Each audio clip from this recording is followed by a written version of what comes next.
Si Aftel ay isang middle-aged mage ang halos 40 taon sa pag-aaral ng lightning magic upang mapabagsak ang Demon Lord kasama ang iba pang mga dakilang bayani. At karaniwan, dito na siya itinatakwil at nilalapastangan dahil siya ang pinakamahina sa grupo ng mga bayani. Ngunit sa pagkakataong ito, talagang nagpapasalamat ang mga tao ng kaharian sa kanyang kontribusyon. At nang pinasalamatan ng hari ang kanilang malaking pagsisikap sa pagpigil sa pagsalakay ng demonyo, inihayag niya ang kanilang mga gantimpala. Bilang gantimpala sa kanilang katapangan, sinabi ng hari na ibibigay niya ang pinakamataas na titulo na maaaring makuha ng sinuman sa kaharian, ang titulong emperador. Nabigla si Aftel nang marinig ito, dahil ang titulong emperador ay karaniwang natatamo lamang ng mga maharlika, at kahit noon, napakabihira nito. Kaya't ang pagtanggap niya ng ganitong titulo ay talagang isang malaking karangalan. Matapos koronahan ang mga bayani ng tubig, apoy, at lupa bilang mga emperador,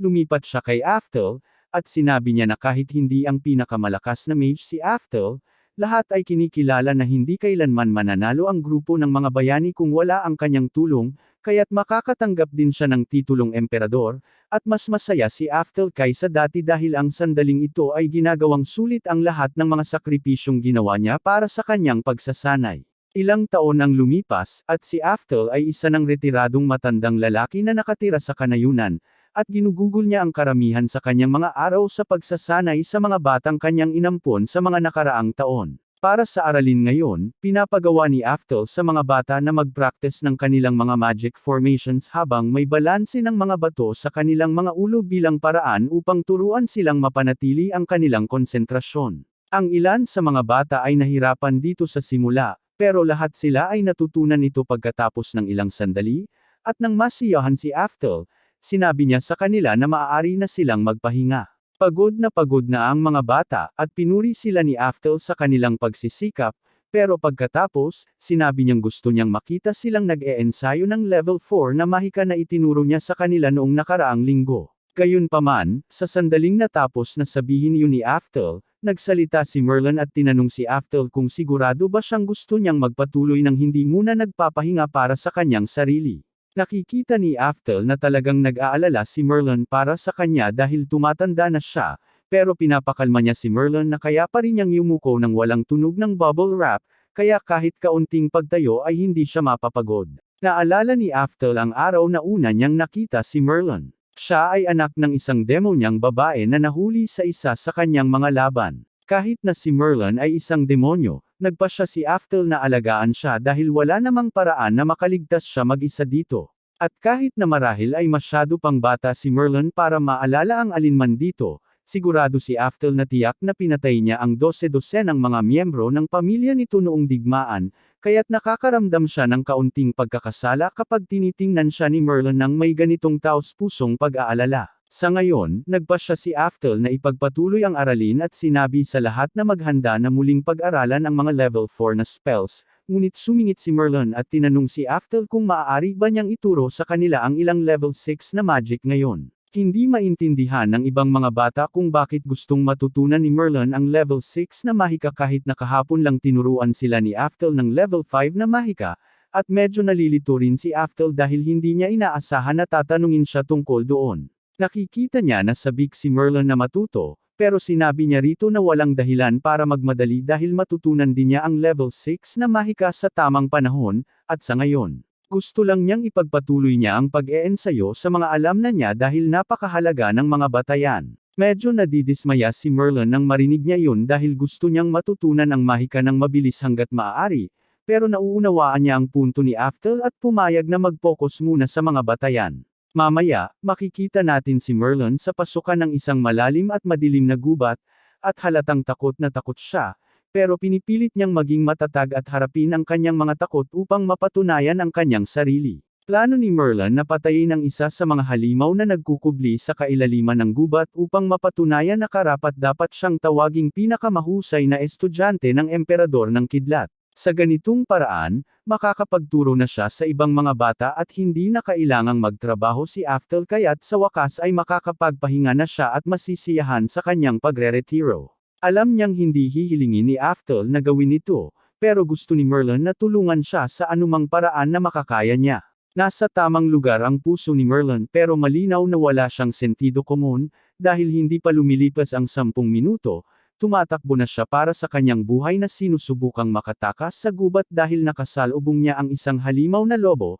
at lahat ng level 4 na mahika na alam niya ay hindi nagtagumpay dito. Bawat spell na itinapon niya sa halimaw ay palaging pumapalya o hindi nagdudulot ng anumang makabuluhang pinsala, at ang wolf ay patuloy na sumusugod sa kanya na parang walang nangyari. Napagtanto niya na hindi niya kayang talunin ang lobo sa takbuhan, kaya nagpasya siyang mag-risk at subukang mag-cast ng level 6 na mahika kahit na halos hindi pa niya ito na-practice. Sinimulan ni Merlin ang pagbigkas ng Orasion para sa spell, at sa kabila ng katotohanang patuloy pa rin ang pag-atake ng lobo sa kanya na may nakamamatay na layunin, nagawa ni Merlin na manatiling nakatuon sa buong oras at matapos ang spell, nagpapalabas ng isang napakalakas na kidlat sa lobo. Labing-labis ang ginhawa ni Merlin na talagang nagawa niyang tapusin ang spell, at kumbinsido siyang matagumpay niyang natalo ang wolf, ngunit sa kanyang pagkabigla. Tumakbo ang lobo sa gitna ng pagsabog nang hindi man lang nagkaroon ng sugat at itinumbo siya sa lupa. Dahan-dahan itong lumapit kay Merlin, ngunit habang papakainin na siya, biglang tinamaan ng isang malakas na kidlat ang halimaw. Si Merlin ay labis na nagalak nang marinig niya ang tunog ng kidlat dahil alam niyang iyon ay nangangahulugang dumating na si Ethel upang iligtas siya, ngunit mabilis na nawala ang ngiti niya nang makita niyang galit na galit si Ethel dahil partikular niyang pinayuhan ito na huwag pumasok sa gubat. Si Merlin ay napaatras sa takot at humingi ng tawad para sa kanyang kamangmangan. Nagsimula si Ethel na sermonan si Merlin kung paano kailangan niyang itigil ang pagmamadali sa lahat ng bagay dahil ang kapangyarihang hindi pa ganap na napaphaan bago gamitin ay hindi maaaring tawaging tunay na kapangyarihan. Pinapaalala niya sa kanya na kahit ang pinakamakapangyarihang mahika ay nagiging walang silbi kung ang taong gumagamit nito ay hindi ito lubos na nauunawaan. Habang nasa gitna ng kanyang talumpati si Ethel, biglang bumangon ang halimaw na lobo at lumitaw sa likuran niya, pero hindi man lang lumingon si Ethel upang harapin ito. Sinasabi lang niya nang walang pakialam na huwag makialam habang nagtuturo siya ng leksyon sa kanyang estudyante, at pagkatapos ay ginamitan niya ito ng level 10 na mahika, na nagdulot ng pagkalipol sa lobo sa isang iglap. Maya-maya, dinala ni Ethel si Merlin pabalik sa bahay, at hindi pa rin siya makapaniwala kung gaano kaganda at kahanga-hanga si Ethel nang ginamit niya ang level 10 na spell kanina. Pero sinabi ni Ethel na magmadali siya at matulog na dahil mahaba ang araw niya. Sumang-ayon si Merlin, at handa na siyang maghanda para matulog, ngunit bigla na lang, napaluhod si Ethel at nagsimulang dumura ng dugo. Agad na lumapit si Merlin sa kanyang tabi dahil nag-aalala siya para sa kanya, at humingi ng tawad si Ethel dahil nakita siya ni Merlin sa ganitong kalagayan dahil alam niyang hinahangaan siya nito. Ngunit inamin ni Merlin na alam na niya ang tungkol sa sakit ni Ethel. Napansin niya ito noon pa, at kaya siya nagtatrabaho ng mabuti sa pag-asang maging kahalili ni Ethel upang hindi na siya magpahirap sa sarili. Nahihiya si Ethel nang mapagtanto niyang ang kanyang kondisyon ang nag-udyok kay Merlin na maging labis na mapanganib sa paghahanap ng kapangyarihan, ngunit sinabi niya rito na wala na siyang gaanong oras kaya hindi siya makapag-aaksaya ng kahit 1 minuto sa pagpapahinga. Hindi maintindihan ni Merlin kung bakit patuloy pa rin si Ethel sa pagtatrabaho kahit na sobrang sakit na siya, kaya ipinaliwanag ni Ethel na gusto niyang siya ang magturo sa susunod na henerasyon ng mga mage tulad ni Merlin at ng iba pang mga bata. Noong isang panahon, gusto ni Ethel na maging pinakamalakas na mage sa lahat ng panahon, pero tinanggap na niya na hindi na iyon mangyayari, kaya ginagawa niya ang lahat para alagaan ang susunod na henerasyon. Hindi naiintindihan ni Merlin kung ano ang ibig sabihin ni Ethel sa sinabi niyang iyon dahil malinaw na napakalakas niya, at alam ni Ethel na siya nga ay mas makapangyarihan kaysa sa karamihan ng mga salamangkero, ngunit wala siyang pagkakataon na maabot ang tuktok dahil ang ibang mga emperador ay mas bata, mas malakas, at mas may talento kaysa sa kanya. Kinabukasan, maaga at maliwanag, may kumatok sa pinto ni Ethel na isa sa kanyang mga estudyante upang ipaalam kay Ethel ang isang napakagandang balita. Ayon sa balita, bagong ilalabas ng Flame Emperor ang kanyang pananaliksik tungkol sa isang paraan upang tumpak na matukoy ang kakayahan ng isang mage sa mahika. Nagulat si Ethel nang marinig ito at kinuha ang papel upang tingnan ito mismo, at tiyak nga, detalyado sa research paper ang perpektong paraan upang subukan ang kakayahan ng isang mage. Namangha si Eftel na nakaisip ang Flame Emperor ng ganitong bagay dahil ito ay isang makabagong tuklas, at talagang gusto ni Eftel na subukan ito, kaya't tinawag niya ang lahat upang magtipon-tipon. Pagkalipas ng kaunti, nagtipon-tipon ang lahat sa laboratorio upang isagawa ang aptitude test, at matapos ihanda ang lahat ng materyales na sinabi ng pananaliksik na kinakailangan, nagpasya si Eftel na simulan sa pagsusuri ng aptitude ni Merlin. Para gawin ito, inilagay niya ang 4 na hibla ng kanyang buhok sa 4 na iba't ibang test tube, at pagkatapos ng kaunting sandali, nagbago ang kulay ng mga ito, na ang mga asol at berdeng test tube ay lalo pang kumikislap. Ayon sa pananaliksik, ang ganitong kalakas na kislap ay nangangahulugang si Merlin ay may S-rank na talento sa parehong water at wind magic, na sa tingin ng lahat ay akma para sa isang taong kasing talino ni Merlin. Tungkol naman sa mapurol na pulang at kayumangging mga vial, nangangahulugan ito na mayroon siyang B at C na ranggo ng talento sa mahika ng lupa at apoy. Habang ang lahat ay nag-uusap tungkol sa kung gaano ito kaganda, napagtanto ni Eftel na ang pagsusuring ito ay talagang 100%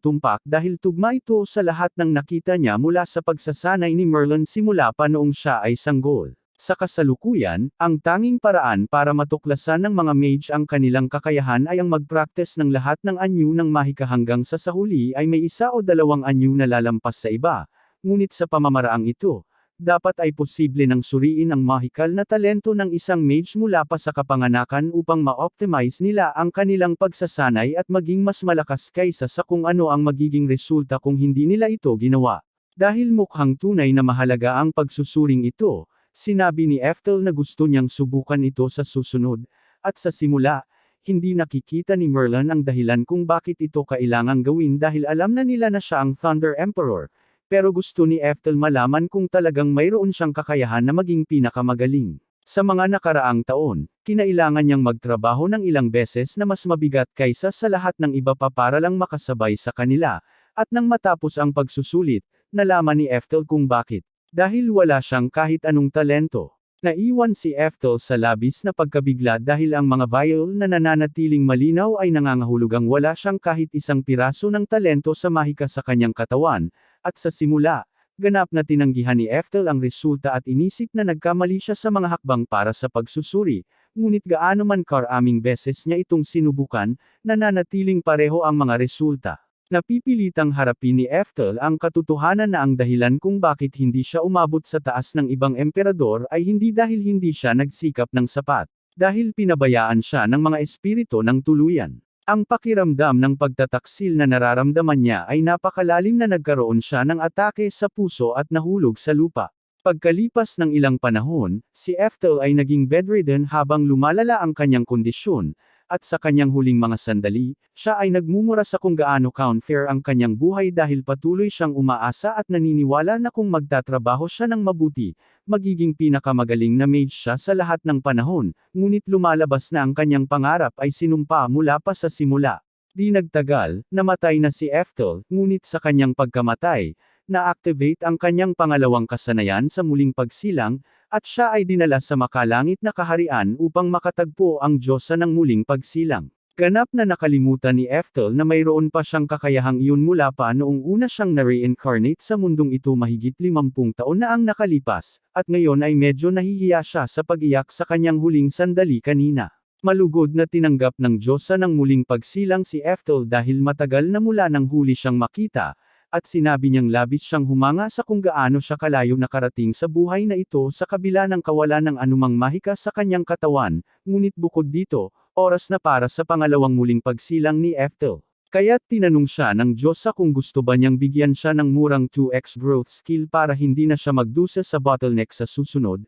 pero sinabi ni Eftel na hindi na kailangan iyon dahil mayroon na siyang lahat ng kaalaman sa mahika na kakailanganin niya upang maabot ang mga taas na hindi niya nagawa sa kanyang nakaraang buhay. Medyo inaasahan na ng Diyos ang ganitong sagot mula kay Eftel dahil ganun talaga siya, at dahil handa na siya, nagpatuloy siya sa muling pagsilang kay Eftel sa kanyang bagong buhay. Sa susunod na pagbukas ni Eftel ng kanyang mga mata, natagpuan niya ang kanyang sarili sa katawan ng isang batang lalaki na nakatira kasama ang kanyang ina sa kanayunan. Ang buhay niya dito ay medyo normal, pero ngayon na naaalala na niya ang mga alaala mula sa kanyang nakaraang buhay, Agad siyang nagtungo sa shed sa unang pagkakataon na makuha niya upang subukan ang aptitude appraisal method na binuo ng Fire Emperor. Umaasa siya na sa buhay na ito, makakakuha siya ng magagandang kakayahang mahika upang malampasan ang kanyang dating sarili, ngunit sa kanyang labis na pagkadismaya, nalaman niya na wala rin siyang talento sa buhay na ito, at talagang nagsisisi na siya ngayon sa pagtanggi sa cheat skill na inalok sa kanya ng Diyosa.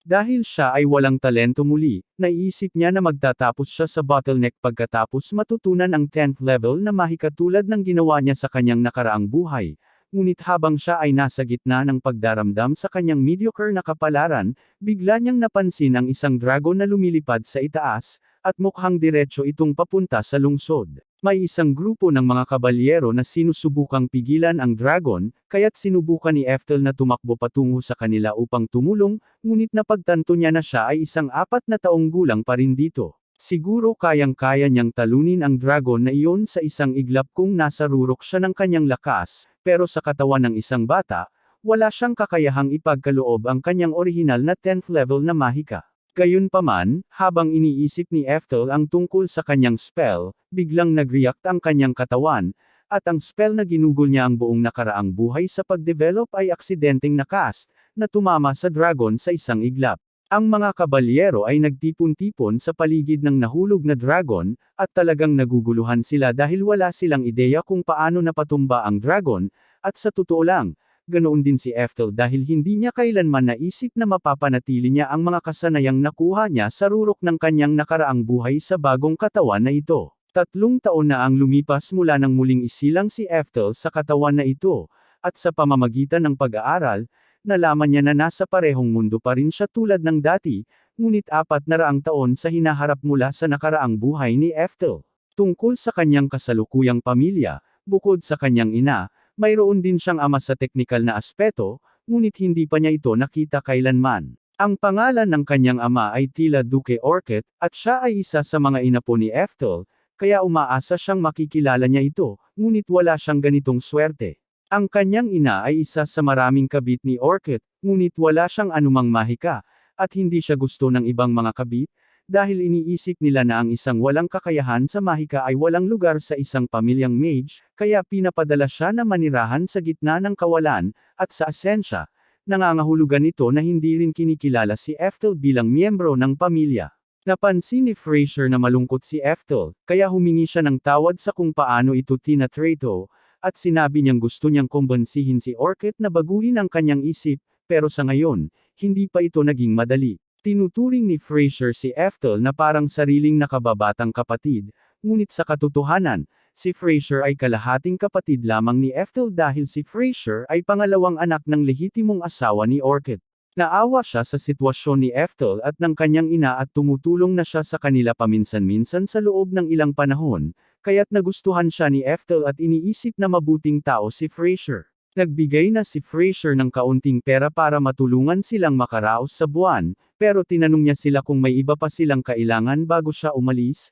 at nagpasalamat ang ina ni Eftel sa kanyang pag-aalala, pero sinabi niyang sobra-sobra na ang ginawa niya para sa kanila. Hindi ito eksaktong perpektong sitwasyon ng pamilya para kay Eftel, pero sa totoo lang, wala siyang pakialam basta't makapagpatuloy siya sa pag-aaral ng mahika. Nagpasya si Fraser na manatili para uminom ng tsaa kasama si Eftel at ang kanyang ina, at habang nandoon siya, tinanong niya si Eftel kung ano ang inaasahan niyang makamit sa hinaharap dahil napansin niyang maraming pinag-aaralan si Eftel kamakailan. Naging masigla si Eftel nang tanungin siya ni Fraser tungkol sa tanong na iyon, kaya't malapit na niyang sabihin na gusto niyang ilaan ang kanyang buhay sa pag-aaral ng mahika, ngunit tinakpan ng kanyang ina ang kanyang bibig at sinabi kay Fraser na dahil wala namang kakayahan si Eftel sa mahika tulad niya, umaasa siyang matutulungan siya ni Fraser na makapasok sa paaralang militar. Mukhang natuwa si Fraser sa ideya dahil nag-aral din siya sa military school at nagtapos bilang pinakamagaling sa kanyang klase sa pag-swordsmanship,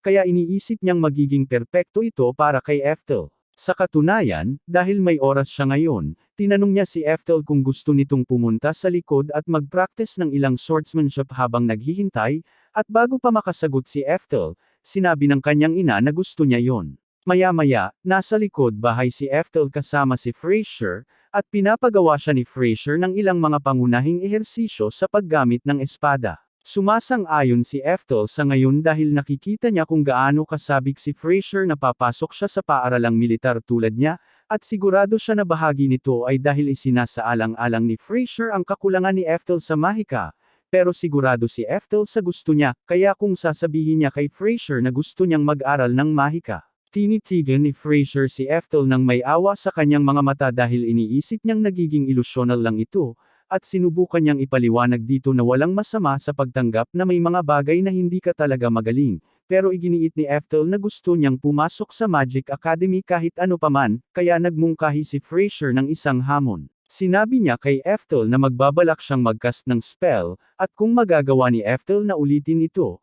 papayagan siyang pumasok sa Magic Academy. Excited si Ethel dahil mukhang madali lang ang pagsusulit na ito para sa kanya, pero sa kaloob-looban, nakakaramdam ng guilt si Frasier sa paggawa ng ganitong kalupit na bagay kay Ethel dahil naniniwala siyang walang paraan na makakapag-cast ng magic si Ethel, kaya ito ang paraan niya para mapagtanto ni Ethel na walang paraan na makakapag-aral siya ng magic kung wala siyang anumang kakayahang mahika. Nagsimula si Frasier na mag-cast ng wind spell, ngunit sa pagkalito ni Ethel, nakita niyang gumagamit si Frasier ng isang chant at gumagawa ng kakaibang sayaw para makast ang spell. Pagkatapos magawa ni Frasier, nagcast siya ng wind slash na pumutol ng puno mula sa puno nito, at humanga siya sa sarili dahil ang pagcast ng ganitong spell ay nangangailangan ng malaking pagsisikap. Inaasahan niyang mamamangha si Ethel pagkatapos makita ang kanyang pagtatanghal, ngunit tila hindi naman ito naiintriga. Pagkatapos ay nagpatuloy siya sa pagwawagiway ng kanyang kamay at nagcast ng sarili niyang spell ng hangin. Ngunit, ang spell ni Ethel ay mas malakas kaysa kay Frasier at walang kahirap-hirap na nilinis ang malaking bahagi ng gubat. Sa isang saglit, nag-aalala si Ethel na nagkamali siya dahil humiling si Frasier na ulitin ang spell na kanyang inihagis, at habang ang spell ni Frasier ay level 2 lamang, nalibang si Ethel at ginawa niyang level 4 ang kanyang spell. Naiwan si Frasier na walang masabi nang marinig niyang ang ginamit ni Ethel ay level 4 na mahika dahil, sa panahon ngayon, ang mga level 4 na spell ay itinuturing na advanced na mahika at hindi niya maintindihan kung paano natutunan ng isang 7 taong gulang na tulad ni Ethel ang ganitong bagay. Medyo nalilito si Ethel sa sinabi ni Frasier dahil malinaw na naaalala niya na ang level 4 na mahika ay itinuturing na mababang antas ng mahika noong panahon niya, at kaya pa rin niyang umabot hanggang level 10, kaya may mali dito. Nang marinig ni Frasier na kayang gumamit ni Ethel ng level 10 na mahika, labis na ito para sa kanyang isipan, kaya siya ay nawala ng malay. Batay sa kanyang reaksyon, nagsisimula ng magtaka si Ethel kung ano talaga ang kalagayan ng mahika sa panahong ito. Dinala niya si Frasier sa kanyang kwarto para makapagpahinga, at habang nandoon siya, nagsimula siyang magbasa ng ilang mga libro upang malaman kung nasaan ang mundong ito pagdating sa mahika. Lumabas na, sa hindi malamang dahilan, ang mahika ay labis na bumaba sa nakalipas na 400 taon, sa puntong ang isang bagay na kasing basic ng walang incantation na pagcast ng spell ay halos isang nawawalang sining na. Pagkalipas ng ilang sandali, nagising si Frasier, at patuloy pa rin siyang naguguluhan tungkol sa kakayahan ni Ethel na gumamit ng napakalakas na mahika, ngunit nagawa ni Ethel na lokohin siya sa pag-iisip na nang mag-cast siya ng kanyang mga spell, winasak niya ang puno at aksidenteng may piraso ng kahoy na tumama sa kanyang ulo mula sa wala at nawalan siya ng malay, kaya lahat ng akala niyang nakita ay dapat isang delusyon lamang. Ang dahilan kung bakit naglaan ng oras si Ethel na kumbonsihin si Frasier na baka nagkakamali siya ay dahil kung talagang mababa ang antas ng mahika sa mundong ito, magdudulot siya ng pambansang insidente kung ipapakita niya ang kanyang kapangyarihan, kaya nagpasya siyang itago ito sa ngayon at mag-aral ng mahika ng lihim habang nagpapanggap na sumasang-ayon na pumasok sa paaralang militar. O sa madaling salita, iyon ang plano sa simula, pero sa panahon ng pagsasanay, paulit-ulit na tinalo ni Frasier si Ethel na labis itong nagalit, at talagang nagsimula siyang maghangad na mapabuti ang kanyang kasanayan sa espada upang makaganti kay Frasier. Sa edad na 10, ganap nang tinanggap ni Ethel ang pag-aaral ng espada, at umabot na sa punto na kayanan niyang hatiin ang isang troso sa ere gamit lamang ang isang kahoy na espada. Siyempre, cool ang magic, pero masaya rin ang paggamit ng espada, at ngayon naisip niya, ang pagiging magic swordsman ay isang opsyon, kaya pwede niyang sanayin pareho ng sabay. Maya-maya, dumating si Frasier at hinahanap si Ethel dahil oras na para sa kanilang karaniwang sesyon ng pagsasanay, at sinabi ni Ethel na darating siya agad, pero lumalabas na may espesyal na plano si Frasier para sa sesyon ng pagsasanay ngayon. Sabi niya, nagdala siya ng panauhing instructor ngayon, at habang sinasabi niya ito, napansin ni Ethel na biglang dumilim sa paligid niya. Pagkatapos ay lumingon siya at nakita ang isang napakalaking lalaki na nakatayo sa likod niya, at nagulat siya sa simula dahil hindi niya inaasahan na makakita ng ganitong tao. Pero ipinakilala siya ni Frasier bilang si Moria at ipinaliwanag kay Ethel na siya ang magiging espesyal na guro niya sa espada. Si Moria ang retiradong kapitan ng mga Knights, kaya napakahusay niya sa espada, at gusto niyang makipaglaban kay Ethel dahil walang tigil ang pagyayabang ni Frasier tungkol sa kanya. Sinabi niya kay Ethel na atakihin siya sa kahit anong paraan na gusto niya, at kahit pa niya ito pinatalikod para mapadali, pero napansin ni Ethel na wala ni isang butas sa depensa ni Moria, kaya hindi siya naglakas loob na kumilos. Nababoring si Moria sa paghihintay kay Ethel na siya ang unang umatake, kaya nagpasya siya na ang unang sumugod, at bahagyang nakaiwas si Ethel sa atake. Pero hindi pa rin naiintriga si Moria dahil kahit sinong baguhang mandirigma ay kayang gawin iyon. Alam ni Ethel na wala siyang laban kay Moria pagdating sa lakas gamit ang kasalukuyan niyang katawan, kaya nag-cast siya ng physical enhancement sa sarili niya. At talagang humanga si Moria nang makita niyang gawin ito ni Ethel dahil ito ay isang advanced na kasanayan para sa isang batang katulad niya. Isa ito sa mga dahilan kung bakit iniisip ni Frasier na napaka-espesyal ni Ethel dahil sa kabila ng katotohanan na, sa kaalaman ni Frasier, hindi kayang gumamit ni Ethel ng mahika. Napansin niya na mayroong maraming mana si Ethel sa kanyang katawan, at kaya niyang kontrolin ito tulad ng anumang salamangkero, kaya't nagagawa niyang gamitin ang pisikal na pagpapahusay ng napakadali. Maaaring nahihirapan si Ethel laban kay Moria ngayon, pero sa katotohanan, kung gusto niya, maaari niyang talunin si Moria agad gamit ang mahika, pero sinusubukan niyang itago ang kanyang mahika,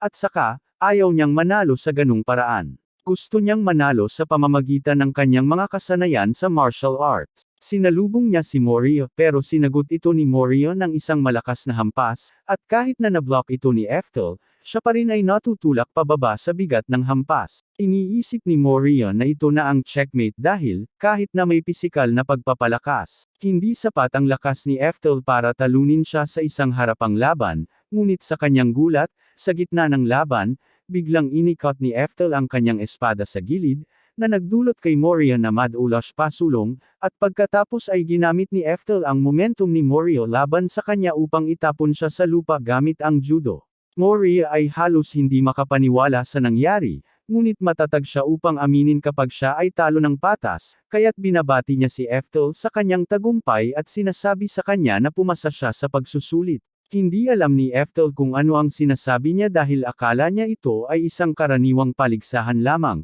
pero ipinaliwanag ni Frasier na dinala niya si Moria dito upang subukan siya, dahil si Moria ang punong guro ng paaralang militar, at dahil natalo siya ni Ethel, nakakuha siya ng garantisadong pagtanggap. Sinasabi nga, kailangan niyang maghintay hanggang mag-15 siya bago makapasok. Lumipas ang ilang oras, at si Frasier ay nasa bahay ni Ethel muli nang dumating ang malakas na bagyo. Sa tingin niya ay mukhang masama ang lagay sa labas, kaya tinanong niya ang ina ni Ethel kung nasaan si Ethel, at sinabi ng ina ni Ethel na nandoon pa rin si Ethel sa pagsasanay, at malamang na hindi na ito babalik dahil hindi naman ito bumabalik ng maaga, kahit na masama ang panahon tulad nito. Samantala, sa bahagi ni Ethel, nasa gubat siya at nag-eensayo ng kanyang level 10 na mga spell, at medyo naiinis siya dahil medyo mabagal siya sa casting time kumpara sa gusto niya, kaya marami pa siyang kailangang gawin, at gustong-gusto niya ang mga maulan na araw na ganito dahil binibigyan siya nito ng pagkakataong mag-ensayo ng kanyang magic nang hindi napapansin, dahil iisipin ng lahat na ito ay isang karaniwang kidlat.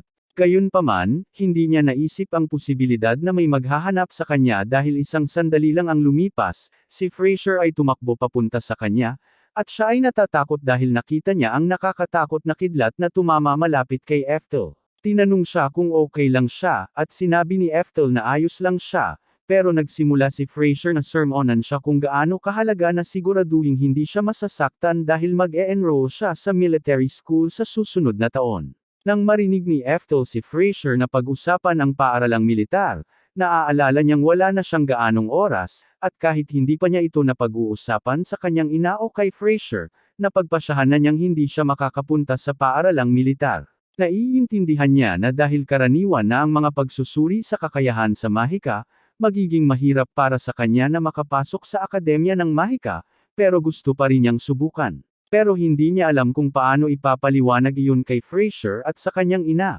kaya nagpasya siyang umalis ng bahay bago siya sumali sa paaralang militar. Ngunit habang iniisip niya ito, biglang sinabi ni Frasier na may magandang balita siya para kay Ethel dahil, matapos marinig kung gaano kahusay si Ethel sa espada, nagpasya na ang kanyang ama na gusto na siyang makita. Si Ethel ay personal na ayaw talagang makipagkita sa kanyang ama sa puntong ito dahil siya ay pinabayaan na ng 14 na taon, kaya anumang relasyon na inaasahan niyang mabuo ay patay na, pero nakikita niya kung gaano kasaya ang kanyang ina at si Frasier tungkol dito, at ayaw niyang pasakitan sila, kaya pumayag siya sa pagpupulong. Gayunpaman, hindi nagtagal at pinagsisihan niya ang desisyong iyon dahil nalaman niyang ang kanyang ama ay isang ganap na tarantado. Hindi siya kailanman tumigil sa pag-iisip na si Ethel ay isang kabiguan, at ang tanging dahilan kung bakit niya ito tinawag dito ay upang sabihin sa kanya na hindi na siya magbabayad ng anumang child support para kay Ethel dahil nakakuha ito ng scholarship sa military school.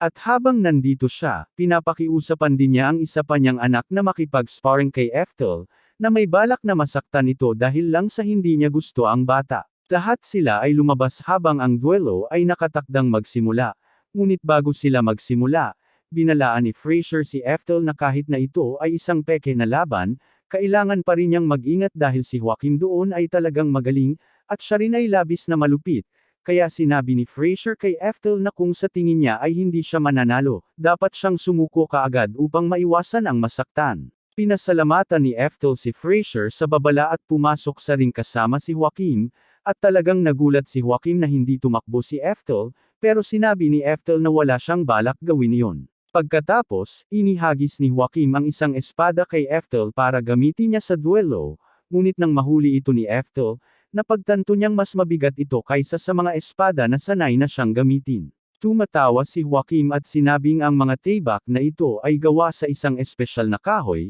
at mabigat ang mga ito na ang isang matibay na hampas mula sa isa sa mga ito ay madaling makapagpabali ng buto o makapagpabukol ng iyong bungo. Sinasadya niyang sabihin iyon upang takutin si Ethel, pero hindi siya natitinag, at iyon ang nagpagalit kay Joaquin, kaya sinimulan niyang insultuhan si Ethel at ang kanyang ina gamit ang napakamakulay na wika. Kaya niyang tiisin ang mga insulto na ibinabato sa kanya, pero hindi niya kayang tiisin ang ganitong kawalang galang na nakatuon sa kanyang ina. At talagang nahihiya siya ng mga ganitong uri ng tao tulad ni Joaquin at ang kanyang ama ay nagmula sa kanyang lahi. Ang galit na nagmumula sa kanya ay napakatindi na kahit si Joaquin ay nakakaramdam na may kakaiba sa kanya, at nang magsimula ang duelo, agad na sinugod ni Ethel si Joaquin, tuwirang tinatamaan ang kanyang ulo. Si Joaquin ay bahagyang nakaiwas sa pamamagitan ng swerte, at nagulat si Ethel na halos tamaan niya ito dahil, sa kung paano pinapalakas ng iba ang loob ni Joaquin,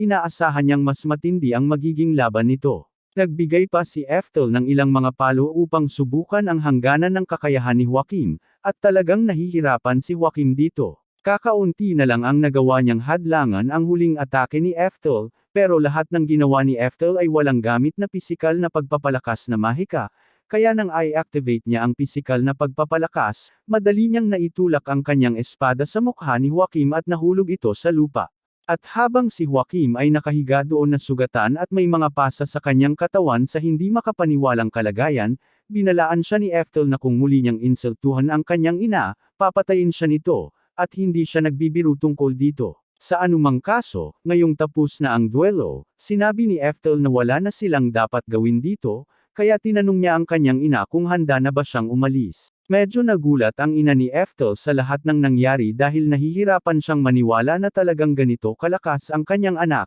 pero labis pa rin siyang ipinagmamalaki ito. Pagkatapos noon, halos bumalik na sa normal ang lahat, at honestly, nagulat si Ethel kung gaano katahimik ang lahat dahil inaasahan niyang gagawa ng paraan ang kanyang ama para makaganti sa kanya sa nangyari noong nakaraang araw, pero hanggang ngayon, wala pang nangyayari. Maya-maya, may malakas na katok sa pinto, kaya't pumunta si Ethel at ang kanyang ina upang buksan ito, at nagulat sila nang makita si Moria at Frasier na nakatayo doon na may hawak na sanggol. Tinanong nila kung ano ang nangyayari at bakit may dalang sanggol, kaya ipinaliwanag ni Frasier na napakahabang kwento nito. Kamakailan lang ay nagsusumikap silang palakasin ang seguridad sa paligid ng kabisera dahil, ayon sa impormasyong natanggap nila, may nagbabalak na patayin ang prinsipe. Gayunpaman, sa mga sandaling iyon, may isa sa mga kabalyero ang pumasok upang ipaalam sa lahat na nakapasok na ang mga barbaro sa lungsod, kaya huli na sila. Malinaw na ang layunin ng mga barbaro ay patayin ang prinsipe, kaya't kinuha ni Moria at Frasier ang prinsipe at tumakas patungo sa pinakamaligtas na lugar na maisip nila, na dito. Ang dahilan kung bakit tina-target ang prinsipe ay dahil ang dating hari ng bansang ito ay may 2 anak na lalaki, at bagaman karaniwang ang nakatatandang anak na lalaki ang nagmamana ng trono. Dahil mas may talento ang pangalawang anak noon, naging kasalukuyang hari ang pangalawang anak, at naging punong ministro ang panganay na anak. Hanggang kamakailan, wala pang anak na lalaki ang pangalawang anak na magmamana sa kanya bilang hari, kaya matagal ng mukhang ang anak ng panganay na anak ang magiging susunod na hari. Ngunit sa swerte, nagkaroon din ng anak ang pangalawang anak. At ngayon, gustong patayin ng unang anak ang anak ng pangalawang anak para ang sarili niyang anak ang maging hari. Ang daming anak. Sa madaling salita, gusto ng ministro na mamatay ang anak ng kasalukuyang hari, kaya't pinaplano niyang patayin ito. At may dahilan si Frasier na maniwala na may kinalaman ang kanilang ama dito dahil siya ang makikinabang ng labis kung ang anak ng ministro ang maging hari. Walang paraan na maibabalik nila ang prinsipe sa kabisera sa ilalim ng mga kondisyong ito, kaya't plano ni Frasier na tumawid sa hangganan at lumayo hanggat maaari upang matiyak na ligtas ang prinsipe. Kinabukasan, parehong naghahanda sina Moria at Frasier na pumunta sa hangganan kasama ang prinsipe, ngunit bago sila umalis, biglang lumabas si Eftel na nakasuot ng buong gear at sinabi niyang gusto rin niyang sumama. Nagulat ang ina ni Eftel nang marinig niya ito. Ngunit natuwa si Moria na gusto talagang sumama ni Eftel dahil kakailanganin nila ang lahat ng tulong na makukuha nila. Karaniwan ay hindi na kailangang makialam ni Eftel sa ganitong sitwasyon, ngunit naaalala niya kung gaano siya kagandang tinrato ng hari ng bansang ito sa kanyang nakaraang buhay. Kaya gusto niyang suklian ang kabaitan na iyon sa pamamagitan ng pag-aalaga sa kanyang mga inapo para sa kanya, lalo na't tila ang kanyang ama ay kasangkot sa balak na pagpatay. Kaya't nagpaalam siya sa kanyang ina sa ngayon, at sabay-sabay silang naglakbay patungo sa hangganan. Habang naglalakad sina Eftel at ang iba pa sa kagubatan, bigla silang nakarinig ng malakas na tunog na parang kulog mula sa malapit, at hindi nila alam kung ano ito, pero alam nilang hindi ito mabuti, kaya pinabilis nila ang kanilang lakad upang makatakas bago sila maabyuten ng kaaway. Gayunpaman, sa kanilang pagkabigla, sa sandaling malapit na silang makalabas ng gubat, nakita ni Frasier ang isang buong hukbo ng mga salamangkero na nakapost doon at naghihintay sa kanila, at ang hukbo na iyon ay walang iba kundi ang personal na dibisyon ng mga salamangkero ng ama ni Eftel. Inaasahan ni Orchid na susubukan ni Frasier at ng iba pa na tumakas mula sa kaharian kasama ang prinsipe sa direksyong ito, kaya naglatag siya ng hadlang upang pigilan sila. Sa tingin ni Frasier at Moria, dapat na lang nilang baligtarin at maghanap ng ibang paraan para makatawid sa hangganan,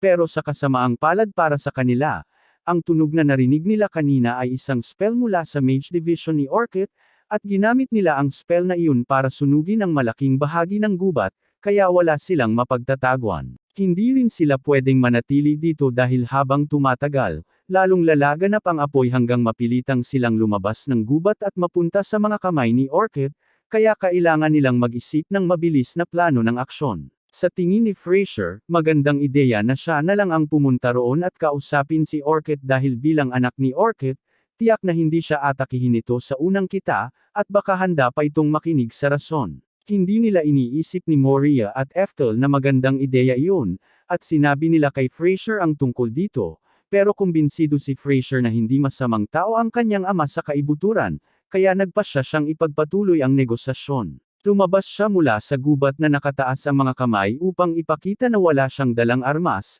at humiling na makausap si Orchid. Sinabi niya rito na hindi pa huli ang lahat para itigil niya ang lahat ng ito at talikuran ang balak na pagpatay upang makabalik silang lahat sa kabisera ng magkasama, at nang marinig ni Orchid si Frasier na sinasabi ito, nagpasya siyang bumaba upang makaharap siya ng harapan. Masaya si Frasier dahil inaakala niyang ito ay nangangahulugang nauunawaan ni Orchid ang sinasabi niya at handang isuko ang pagpatay, ngunit sa katotohanan, gusto lang ni Orchid na lumapit kay Frasier upang magamit ang isang lightning magic device para ma-shock siya at mawala ng malay. At habang si Frasier ay nakahandusay sa lupa, inutusan ni Orchid ang kanyang mga mage na pagsamahin ang kanilang mahika sa espesyal na makina ng mahika upang mag-cast ng level 6 lightning spell sa ibabaw ng katawan ni Frasier, na tila labis na pagpatay kapag isinaalang-alang mo na ang level 6 na mahika ang pinakamalakas na mahika na mayroon sila. Sa kasamaang palad, masyadong malayo si Ethel para mailigtas si Frasier,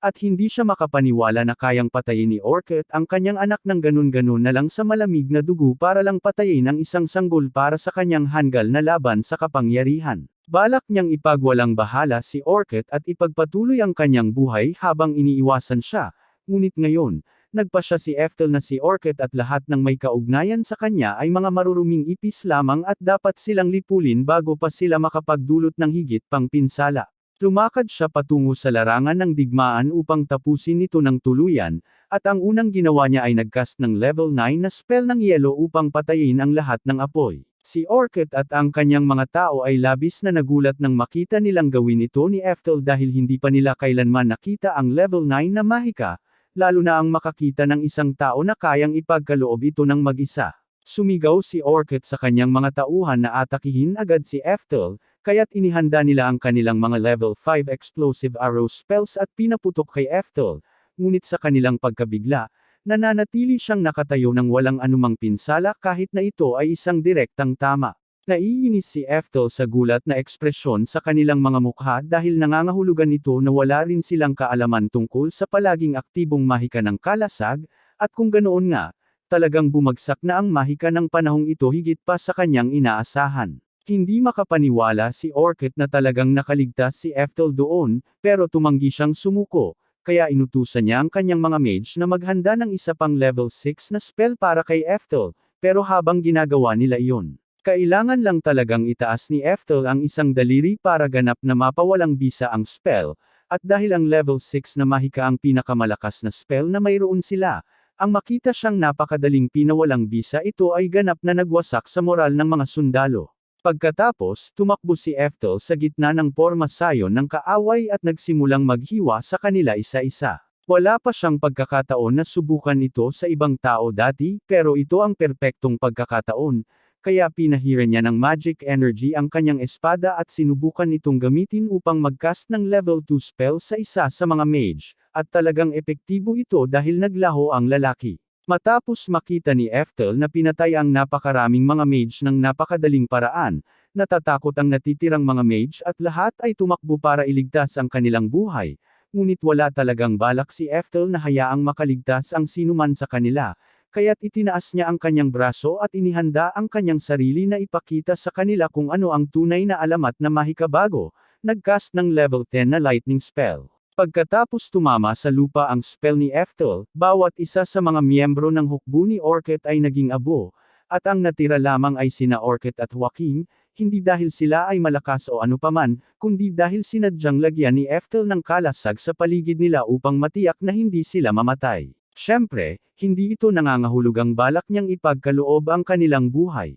At sa katunayan, kabaligtaran ito, dahil naisip niya na ang mabilis at walang sakit na kamatayan dito ay masyadong madali para sa mga taong kasing kasuklam-suklam ng dalawa, kaya't balak niyang dalhin sila pabalik sa kabisera upang harapin ang hustisya para sa kanilang mga krimen, at isinasaalang-alang ang katotohanan na ang kanilang krimen ay pagtatangkang patayin ang isang prinsipe. Alam ni Ethel na hindi magiging maganda ang kanilang kalagayan. Tulad ng inaasahan, pagkatapos maipasa sina Orchid at Joaquin sa mga awtoridad, sila ay tinorture at kalaunan ay pinatay ng publiko dahil sa kanilang mga krimen, kaya't hindi na kailangang mag-alala si Ethel na magdulot pa sila ng problema, at tungkol kay Frasier, siya ay nakaligtas sa atake, at ito ay dahil sa isang espesyal na magic na kwintas na ipinasapasa sa pamilya sa loob ng maraming henerasyon. Naalala ni Ethel na ang kwintas na iyon ay pagmamay-ari niya sa kanyang nakaraang buhay, at natutuwa siya na nailigtas nito ang buhay ni Frasier sa huli. May mga usapan tungkol sa pagbawi ng titulo ng Duke si Orchid pagkatapos ng kanyang kamatayan dahil sa kalikasan ng kanyang mga krimen, ngunit dahil sa nangyaring pagligtas ni Frasier sa prinsipe, napagpasyahan na si Frasier na ang magiging bagong pinuno ng kanilang ari-arian. Tungkol kay Ethel, nagpasya siyang ipaalam na sa wakas ang kanyang tunay na kakayahan sa mahika kina Frasier at Moria dahil karapat-dapat silang malaman ang katotohanan, ngunit itinatago pa rin niya ang bahagi tungkol sa kanyang muling pagsilang. Pareho silang napanganga nang makita nila kung ano ang kayang gawin ni Ethel, at humingi ng tawad si Ethel dahil hindi niya ito sinabi sa kanila ng mas maaga, pero pareho nilang sinabi na walang problema dahil nauunawaan nila kung bakit ayaw niyang ipakita ang ganitong kapangyarihan. Kung malaman ng mga tao na kaya niyang gawin ito, magdudulot ito ng ganap na kaguluhan. Tinanong nila si Ethel kung ano ang balak niyang gawin ngayon, kaya sinabi niya sa kanila na gusto niyang pumasok sa paaralan ng mahika. Pareho silang nagulat na pipiliin niyang pumasok sa paaralan ng mahika kahit na napakalakas na niya, pero sinabi ni Ethel na gusto pa niyang maging mas malakas kaysa sa dati, at handa silang suportahan siya hanggang sa dulo.